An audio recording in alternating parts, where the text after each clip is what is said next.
one thing I said, one thing I said to, I was saying to Dre, and I was saying to Dre and Law, I was like, look, I'm fortunate, like a lot of people be like, oh yeah, well, you did this, I was a producer that created G-Funk, and I influenced the Chronic, and I influenced all these other things, and Warren's Records, and all the stuff that Snoop did, and all this other stuff. But the highlight of my life is being on Niggas for Life, really, because I was on the intro of a group that's in the Rock and Roll Hall of Fame.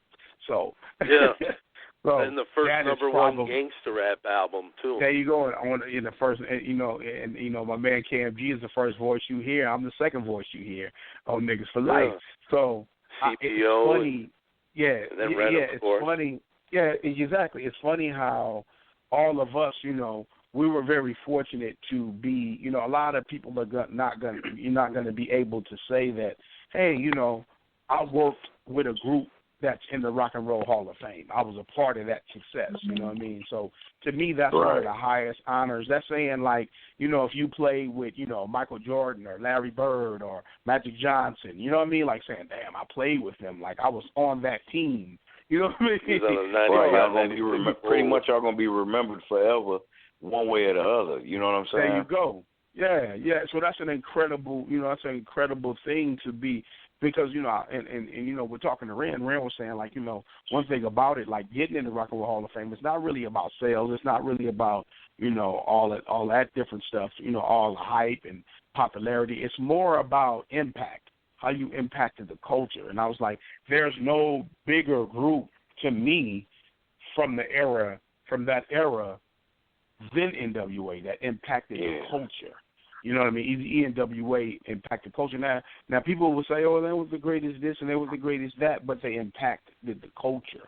It was like a lot of game, like some straight game changing shit. You know what I'm saying? There you go. Right. The whole game was changed when y'all was, putting on, especially for me and Prez, because we not much younger than y'all, but we younger than y'all, so we come up under y'all listening to this music. You from the and lineage. I'm thinking like I was 11 years old, and Fight the Power was out, and my son 11 years old. And what kind of songs he got now? You know what I'm saying? There like they're not really getting that. You know what I'm saying? Mm-hmm. But they're getting it a little bit with movies and the things that y'all still doing. That shaped your structure of how you looked at society. You know what I mean? Like they shaped that. N.W.A. shaped that. And you tell me one thing. I said any argument when people say this and that and that and this, it's only what group that do you know. Even when you say Public Enemy. Even when you say X-Clan, it's only one group that was labeled as a terrorist organization, like a threat organization, and were musicians was N.W.A. They were sought out by the FBI. There's only one group. There's only one group that happened to. There's only one group that it wasn't none of those other groups, and they were militant as fuck. You know what I mean? Only one group, so that shows you what type of impact. Well, they were targeted by the FBI. You know what I mean? As being labeled as being all that shit following them. That's right.